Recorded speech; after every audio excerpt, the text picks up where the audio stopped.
Assalamualaikum warahmatullahi wabarakatuh. Saya Dini Alvita Hairani. Saya akan menjelaskan mengenai pemahaman saya mengenai buku Misteri Super Semar ini. Menurut saya, dokumen 11 Maret merupakan dokumen yang sangat penting oleh negara dan oleh bangsa ini. Akan tetapi dokumen itu menghilang hingga saat ini. Kita tidak tahu surat Super Semar yang ada di Perpustakaan Nasional itu benar-benar asli atau hanya karangan belaka. Banyak para tokoh sekarang yang ingin memastikan surat 11 Maret itu benar-benar asli atau hanya palsu atau cuman sebagai intrik politik belaka.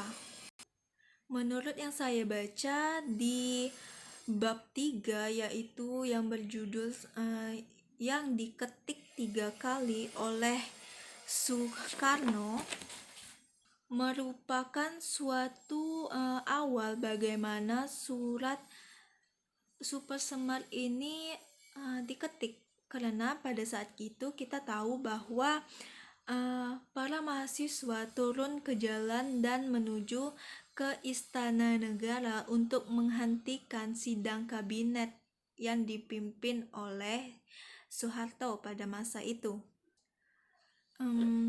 Menurut penuturan Atsmiruddin bahwa surat yang ingin diberikan Soekarno kepada Soeharto ini, Soekarno masih sangat bingung ingin memberikannya atau tidak kepada Soeharto, sampai ia bingung mau menandatanganinya atau tidak.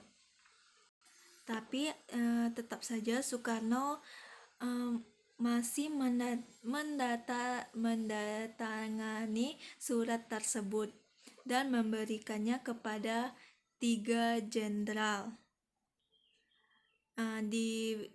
Ditulis pada buku Misteri Super Semar itu bahwa disebutkan pada pukul 11 malam surat itu telah sampai di hadapan Soeharto.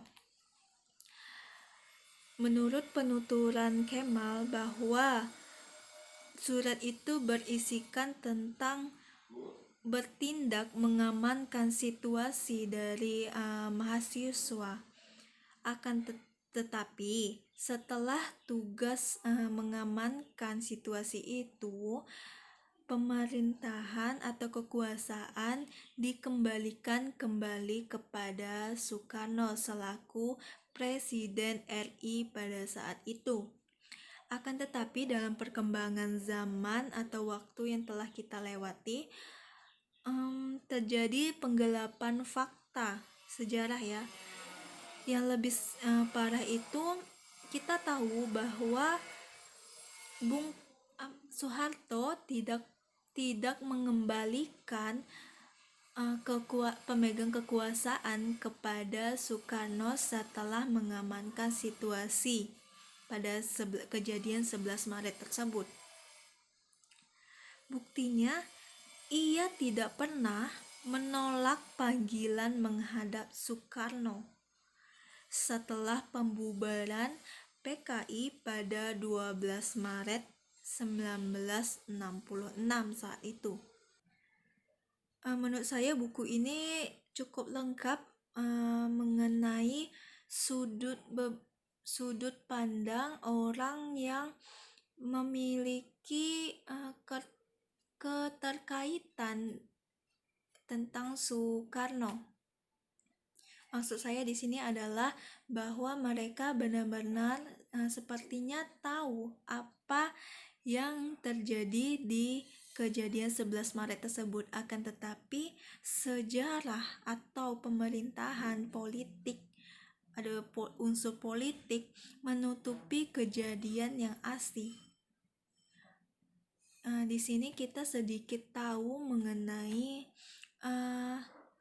bagaimana Soekarno ragu-ragu dalam memberikan surat Super Semar yang akan diberikan kepada Soeharto pada masa itu.